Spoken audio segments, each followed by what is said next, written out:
Hi, welcome to Friday Night Chats with Garage Geek. I have my list. I've got, I think, 4 movies, 1 show, and 3 books to discuss with you, and a couple miscellaneous items. I didn't write down the miscellaneous items, so I hope I don't forget them. I'm feeling like, okay, so today's Friday. Obviously, it's Friday Night Chats, and I had a long week at work, like, all of us. But I'm kind of feeling like a little nasally, a little bit of a runny nose. I've been sneezing, so at least I have 3 days off, and I'm just gonna flood my system with tea. So I hope that works. But I am so looking forward to having 3 days off and just doing what I want to do without having to worry about students or grades, because grades were due for the first, like, we have four times in the semester that we have to hand in grades. So the first submission for grades is done, so that's 3 more. All right, let's go ahead and get into the movie. So the first movie that I'm going to talk about is Black Panther: Wakanda Forever. So here we go with Black Panther: Wakanda Forever. Obviously, this movie did not have Chadwick Boseman in it, and they paid tribute to him. I'm not gonna give any spoilers, but they do pay tribute to him. Oh wait, I am gonna do a big spoiler, but this was all over the news, right? So there's a new villain in town for this movie, and that villain is Namor the Submariner. Now, the reason I'm going to talk about him is what they did with him in this movie. He's even on the poster. He's right there. He's kind of turned away. So there he is. I have a picture of him. There he is. They did a really interesting thing with Namor, which I think was controversial. So they pretty much changed his backstory. And like I said, what I thought that they did was really interesting, because they made Namor Yucatanian. Anyways, he's from the Yucatan Peninsula, and the whole origin is in the movie, so go ahead and watch it. But they changed that from the comics, and what I really liked was all of the native art. Now, I'm gonna kind of digress a little bit, because I have an interesting thing to talk about in nomenclature. I probably could have just looked this up, but I want to say Native American art, because I think Canada, the United States, and Mexico, they're all part of North America. So am I supposed to say Native Mexican, or am I supposed to say Native American? Just the connotation of Native American sounds like from the United States, but we are the United States of America, right? So we don't own the title of America. And of course, we got North America and South America. But I guess I can't say that a native person from Yucatan would be Native American. I guess I have to say that would be Native American, or indigenous to that area of Mexico. Anyways, however we say it, I just think that's a weird, like exactly what is right or what is wrong in this case. Anyways, the backstory of Namor was changed, and I loved all of the native art that they incorporated into the movie. So again, you have the native indigenous people of Mexico, the art, with the African art, and it was just a beautiful dichotomy in the movie. I thought that was great. Another thing that I could talk about is that in this movie, Angela Bassett is nominated for her role as Queen Mama in of Wakanda. And I think it was like just a couple weeks ago, I was talking about Angela Bassett because she directed Whitney, the Lifetime movie. So this is a very, obviously her forte is acting, and she's nominated for award. And then she made this Lifetime movie of Whitney, which she probably deserves a Razzie for. Not that it was particularly badly directed. It was just, a Lifetime movie about Whitney Houston. Less said, the better. I'm going to be the opposite of Stanley. Nuff said. I guess that's what it means. Nuff said. All right. So there we go. There is Namor in the movie. And I remember hearing about, fanboys being up in arms about how, they're not being purists to the comics because of, these changes that they make. I thought the changes were really interesting and well done for this movie. And I thought, they played out well. And it added an interesting artistic dimension to the movie, which I thought was really, really nice. Now, on the other hand, if they hadn't done that, if they had made Namor and Atlantis its whole other universe, I mean, they could have come up with their own culture, and that could have been interesting as well. Another movie that I saw, which is on the Academy Award list, is The Fabelmans. So this one, a friend of mine had bought. So this one still isn't streaming, but since he bought it, I was able to watch it. So this one is the Steven Spielberg kind of I guess they're calling semi-autobiographical. And it's up for many, many awards, and it's a very good movie. It's pretty much a family melodrama, basically. And it's very good. The acting is great. So here we have... Oh, I didn't get a picture of it. Okay, let me see if I did. Yes, I did. Here we go. Here's a picture of The Fabelmans and the actors, Michelle Phillips, Paul Dano. I'm sorry, I didn't get the child's name. But one interesting thing, I think there are quite a few people nominated, but one of the interesting choices was Judd Hirsch. So Judd Hirsch is really only in the movie. It's a long movie, right? I think it's 3 hours. He's only in the movie like 10 minutes, and he is nominated for Best Supporting Actor. And I find that really interesting. There's a lot. This isn't like the first time this has ever happened. There's been quite a few actors who have had very little screen time in a movie, and they've been nominated.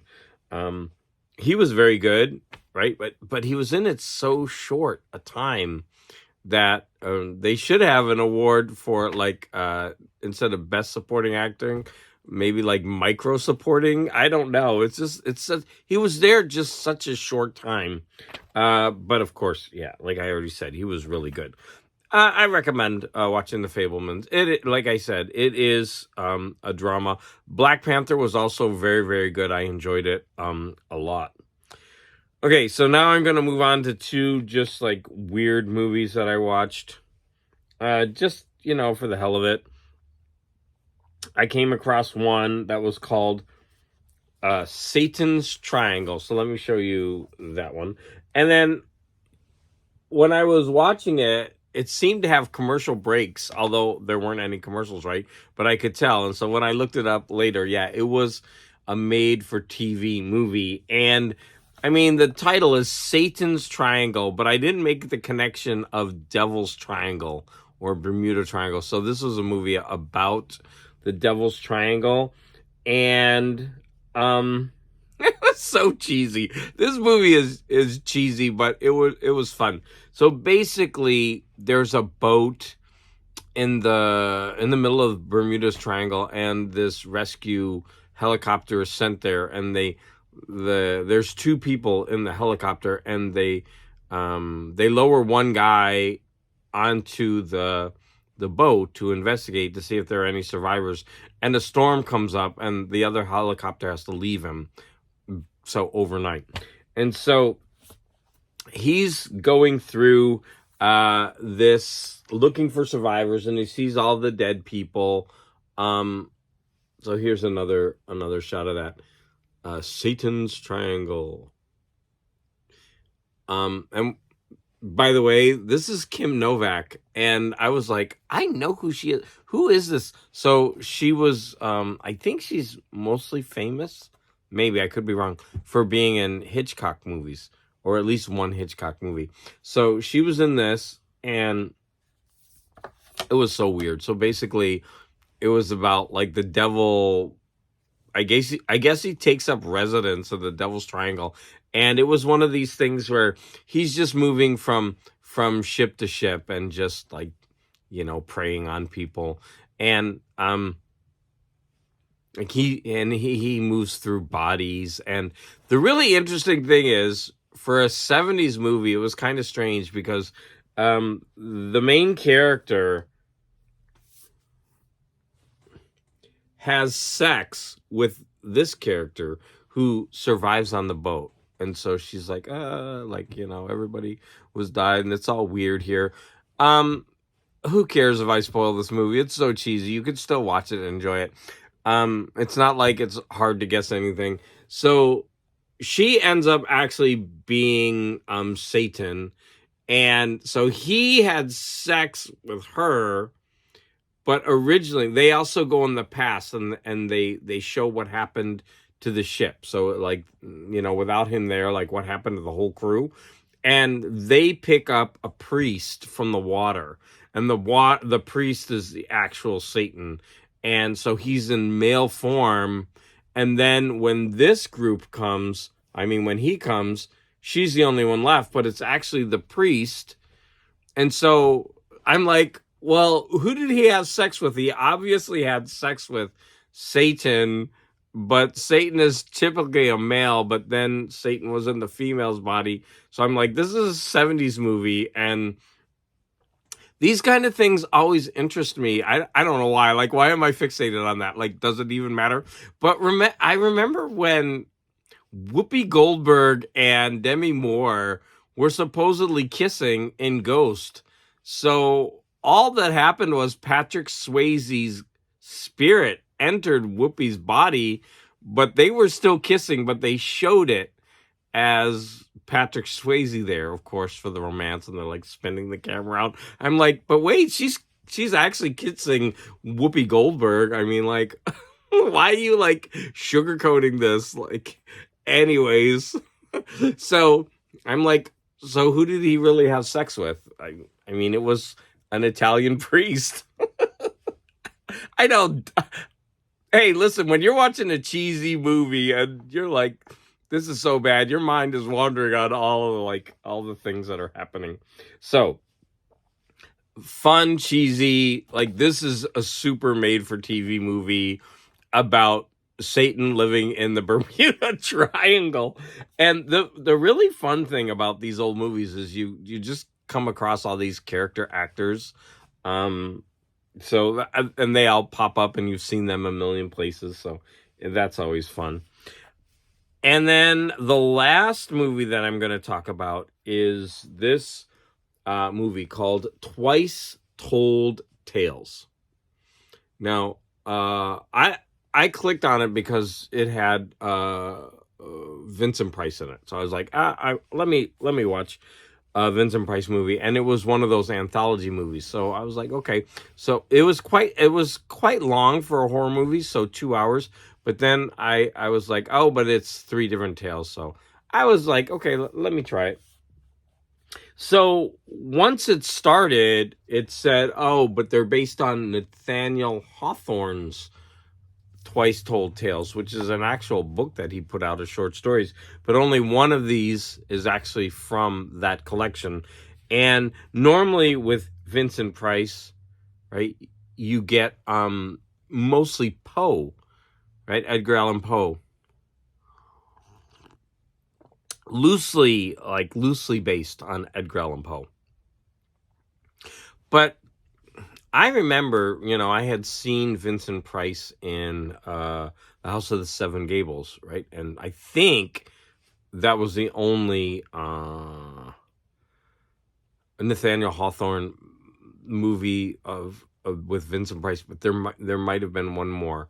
I can't think of it right now. But anyways, so I was like, well, okay, interesting. I guess Nathaniel Hawthorne wrote some, horror stories. So I started watching them, and here's another poster which I found quite funny, because it says, "No demonophobiacs admitted." And this is so far from, like, they're like really trying to build this up like it's a horror anthology of Edgar Allan Poe. It says people who have an irrational, persistent fear of or dread of demons, ghosts, or the supernatural may not be permitted to view this motion picture because of its unusually shocking scenes. There's nothing shocking in this movie. Like, this movie was so tame. I mean, it wasn't bad. I'm not going to say it's bad, but it did not warrant this, like, gigantic warning. So they're just kind of, were they?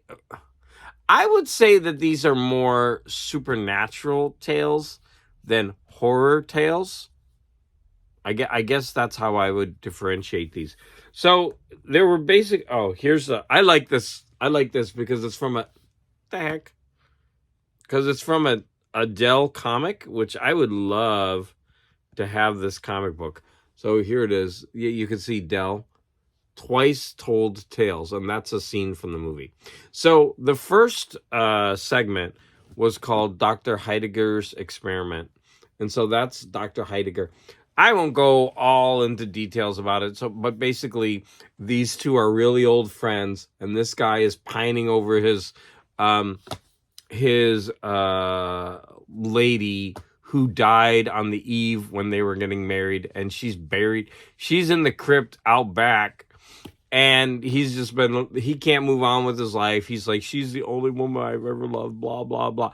And so they're kind of drinking, and he's like, let's go out and visit her. So they go into the crypt, and they find something shocking. There's been a water leak that's been dripping onto the coffin, and it's not a coffin, it's stone. And I guess the water it was, I think it happened 30 years ago. So in 30 years, that water had like bored a hole into the where she was buried. And the water had special properties, and it was keeping her body preserved. What the heck? It suddenly just changed. So it was keeping her body preserved, and he started like, wow. And so he started doing experiments, and so they both, you can tell it's going to happen because they're in old age makeup throughout the first scene, and they drink the potion, and they do like this Jekyll and Hyde, that old Jekyll and Hyde or Wolfman, where like they take a snap, and then they remove some makeup, and they take another snap, and it like shows them changing over time. That kind of, I guess that would be called stop motion, right? It's just not with animation, it's just with humans. And so they both become young again, and then she comes back to life, and there's this whole like triangle that comes. It turns out like he's evil and she's wicked, and that'll be enough. If you want to watch it, I mean, it becomes this melodramatic love triangle that ends in death, and nobody fares well in this scenario. All right, so that was the first one, and then the second one, was Rappaccini's Daughter. Now, I actually wanted to reread this before I watched. I read this a long time ago, Rappaccini's Daughter, which I remember is about the nature of sin. And I really wanted to reread the short story so that I could compare, but I just didn't. So I might talk about that next week. But basically, in this movie segment, so Rappaccini has changed the blood chemistry of his daughter so that if she touches anything, it will immediately be like acid or die. But she gets the hots for this guy, and he's following her around and sneaking around to see her. And so finally, Vincent Vincent Price is in all three of the segments. That's what ties them together. Besides, I hit the table. Besides the fact that they're Nathaniel Hawthorne tales. So Vincent Price is in all three segments.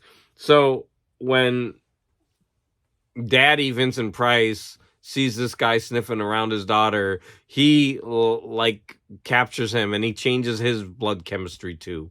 And I mean, it's all kind of like, it was about the nature of sin. The reason he did that, Vincent Price did that, is because he was bitter about his wife cheating on him, I think. And so he wanted to make sure that his daughter could never be, sinned against or be the cause of sin. And so once she picked the guy, like they would have to be together forever or nothing, right? So because if they touched anybody else, they would, sear them and kill them. And silly. Okay, and then the third one was, I think, the longest. And this was, I wasn't expecting this. The third one was The House of the Seven Gables. And it was weird because Vincent Price had made a version already. I think this was made in this mid-60s, and the other one had come out in the 40s, which I've seen. And so I was like, oh, they're just doing a remake? So that was weird. Was it enjoyable, the remake? Yeah, I think the third part was meant to be like the best one because it dealt with ghosts. And if you know The House of the Seven Gables, it's basically the story of it's a family, and the family is cursed. And one of the sons just, and they got their money because of, basically they lied and railroaded another family because they wanted their land, and the person was publicly executed. And so they had to live with that stain, that curse. And then you jump ahead, I think 100 years. I think 100 or 200 years. I'm gonna cough. So you jump ahead like 100 or 200 years, and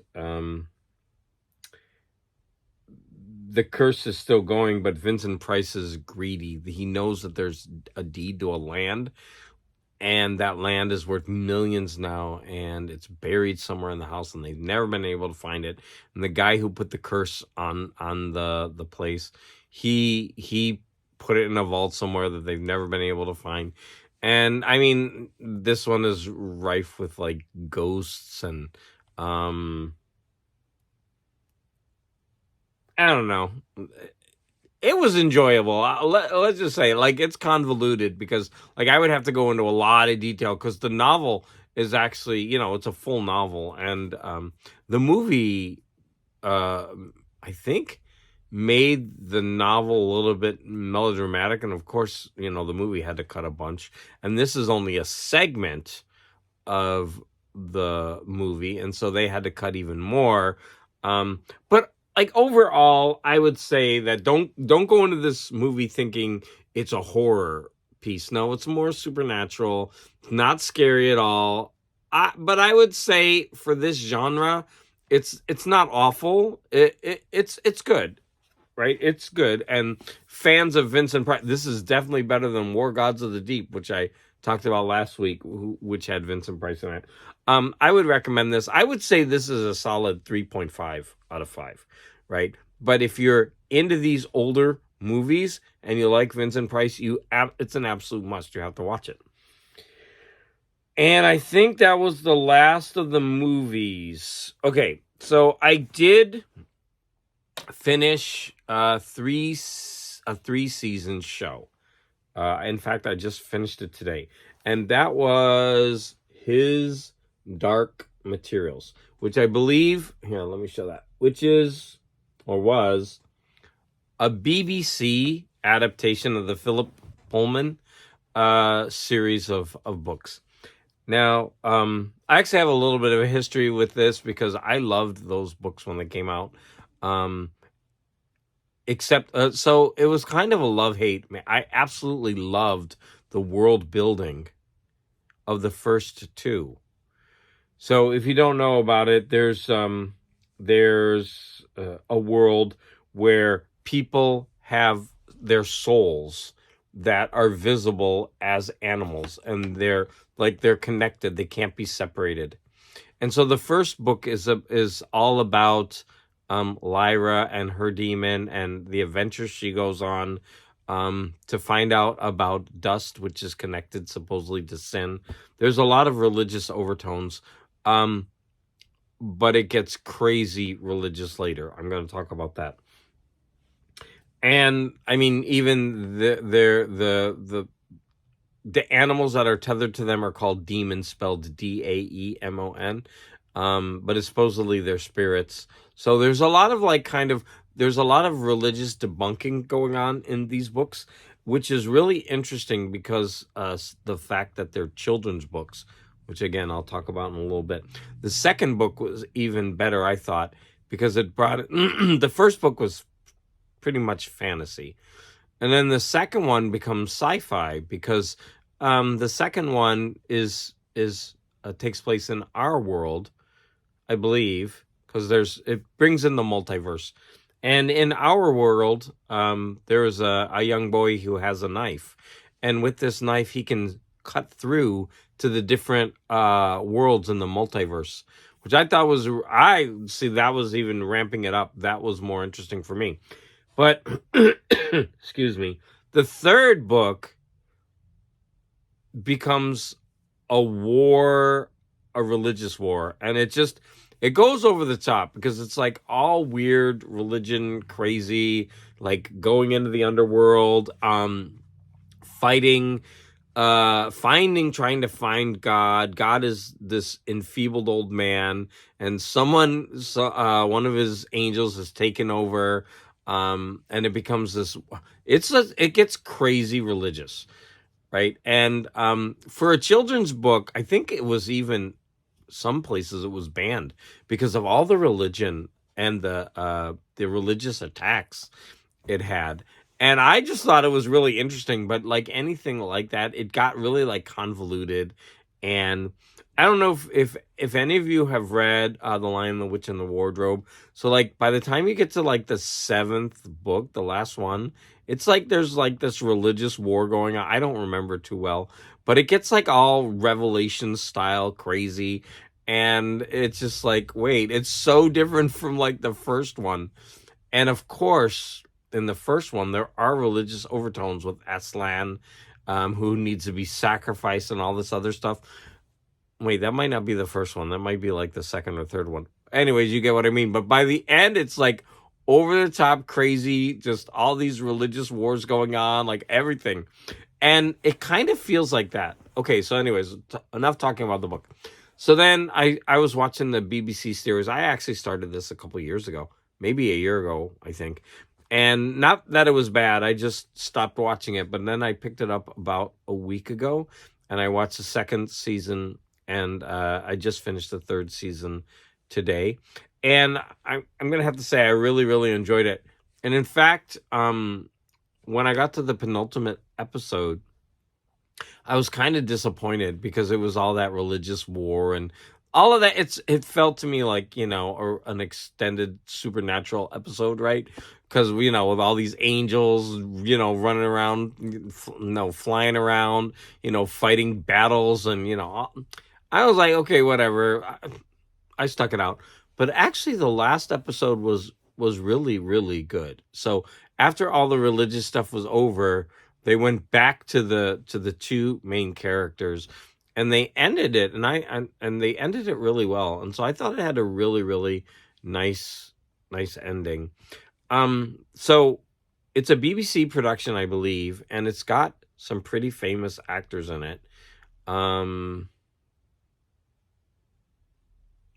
All the actors' names are escaping my mind right now, but there are some pretty pretty famous actors in it. And I recommend it. It's not going to be like the best show you've ever watched. I'm going to say it's a solid 8 out of 10. And it's on HBO, 3 seasons. But let's go back. I remember I was so enthusiastic for these books. You know, I love them. And I think I even read them. Like I read like I'm not sure if I read all three, like they had already been out, or if I read the first two and then I was waiting for the third one to come out, something like that. I don't remember. But I do remember that I went to the premiere of the American or the Hollywood movie, and I went to the premiere night, and I went to the Dome with like a group of friends, and it's a very beautiful movie theater. It's actually called the Cinerama Dome. It's a dome, and it's got this huge projection screen that covers, like, it goes up the ceiling and around, and with like amazing sound. So going to see a movie in the Dome is always like a privilege. But it was a stinker. It wasn't very well done, and in fact, it starred Nicole Kidman.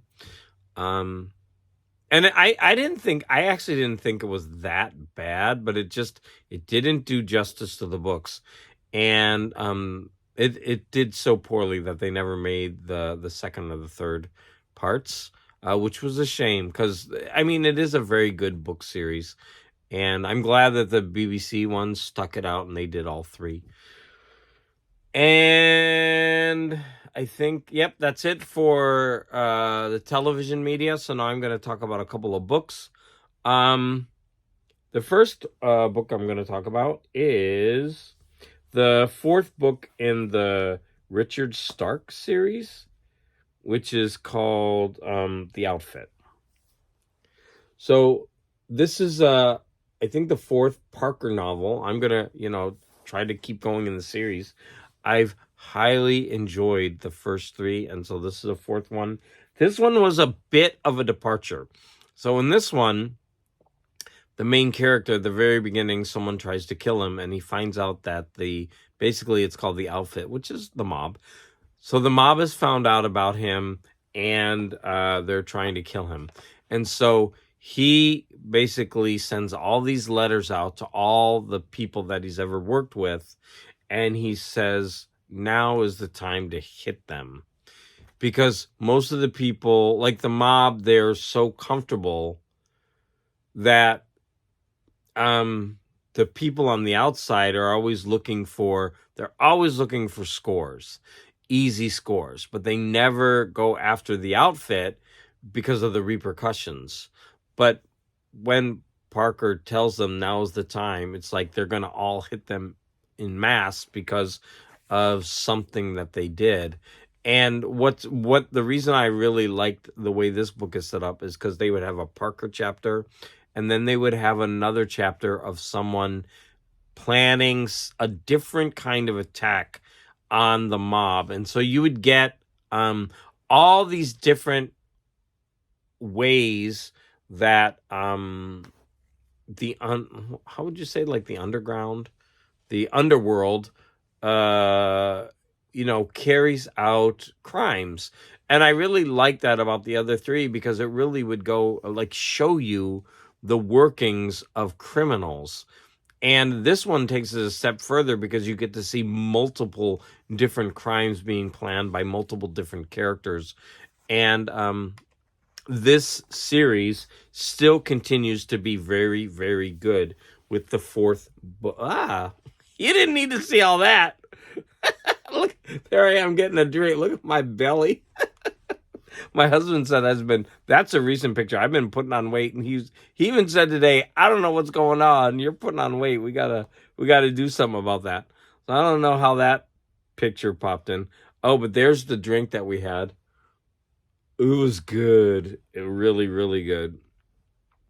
Okay, so I was talking about The Outfit. And then the next book I finished today, and it was called History of Wolves by Emily Fridland.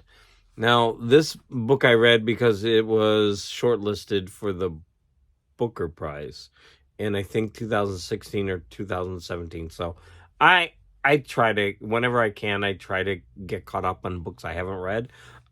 This book was really, really interesting. It's it's got a lot going on. It's a little bit convoluted.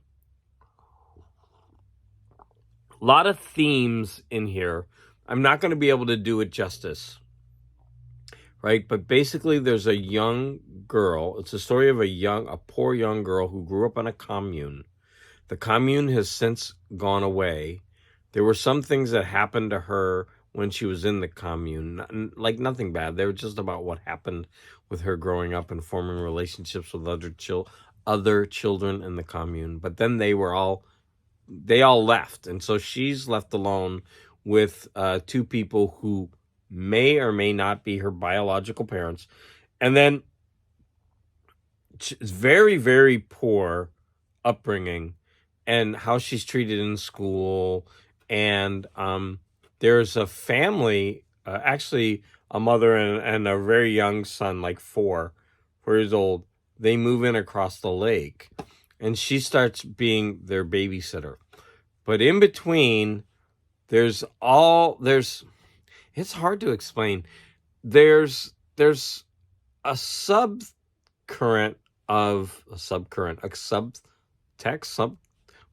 subplot of pedophilia, but it's more like young girls in the story blaming older men for acts that they most likely didn't commit. And that plays out in the story in, I think, 2 different ways. And then this is not a spoiler, because they say right at the beginning of the book, the young boy that moves in across with the mother dies. And the family is Christian Scientists. Well, I forget what that's called, but the religion where you're not allowed to get medical attention. And so part of the book is the trial, going through, like, seeing if that death could have been prevented. And then this is also told when she's older. So she's a very damaged child in many ways. She can't form good relationships with people. The ones that she does form are very strange and not satisfying. And then, one of them leads to this death of a young child that she possibly could have prevented. This damages her even further. She has, like, a really strong relationship that she formed was with a teacher who was accused of being a pedophile.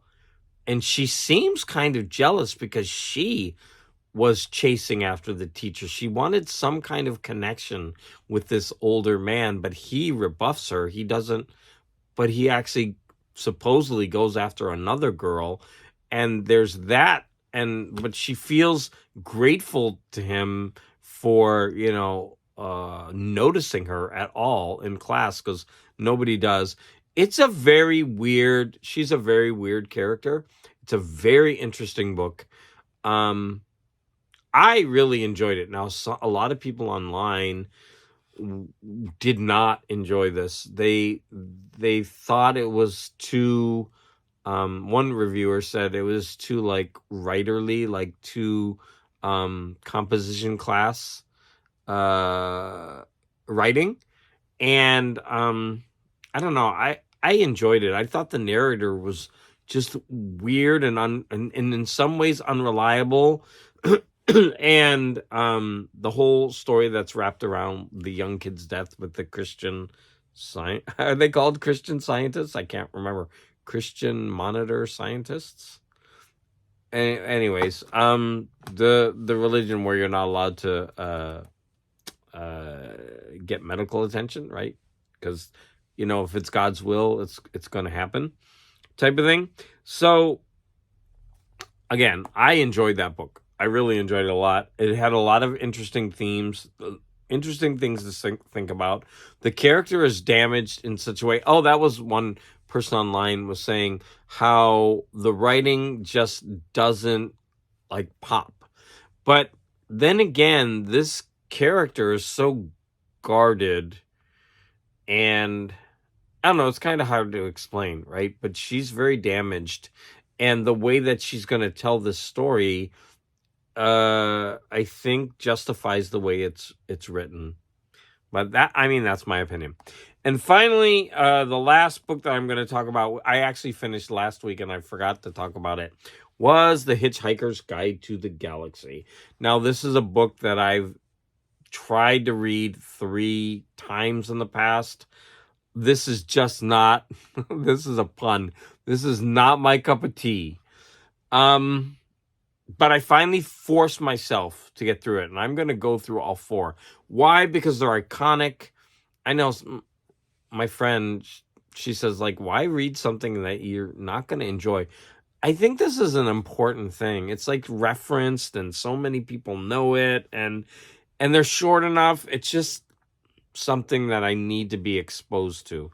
But I didn't enjoy it. Was it horrible? No, it didn't make me laugh. I don't like comedy writing. I can stand comedy movies if they're good, but comedic writing, for example, in this, I don't know. I don't like it. Like, they make jokes about, like, for example, they're in the universe and the Earth is gone. There's only one Earthling left. And they're talking about tea time and stuff like that. I'm like, that doesn't, I know why you're doing it. It's like very British and, it's a joke. But that joke doesn't work because they don't have tea time in other universes or whatever. It does, like, those they're not anachronistic. What would you call out of place? Not out of time jokes, but out of place jokes, out of situation jokes. There must be a term for it. I don't like it. Let's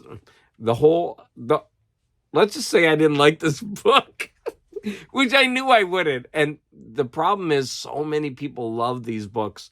So if you're watching this and you like this book, sorry. I went in knowing I wouldn't like this book. I got through it. It wasn't bad by any stretch of the imagination. It was not something I'm going to rave about. Like, listening to the whole thing did not change my mind. I already have the second one. I'm going to listen to that one. So, like Stanley says, enough said. Enough said about that. And I think I just have 2 last things to talk about.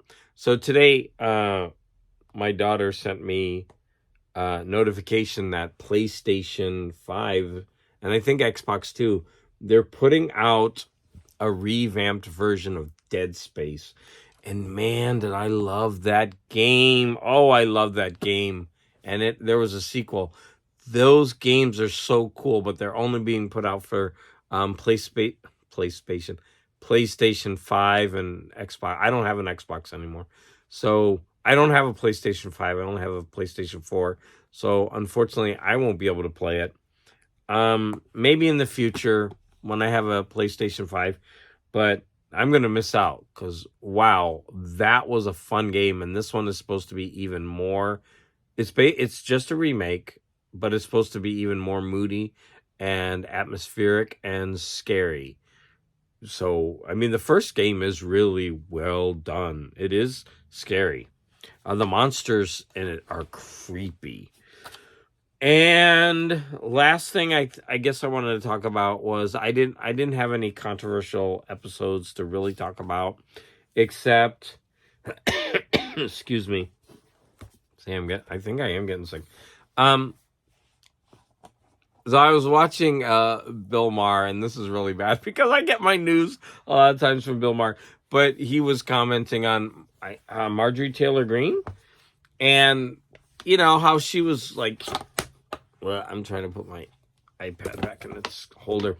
So she was commenting about, he was commenting about how Marjorie Taylor Greene was like yelling at the president during his State of the Union, like, liar, boo, and like she wasn't the only one.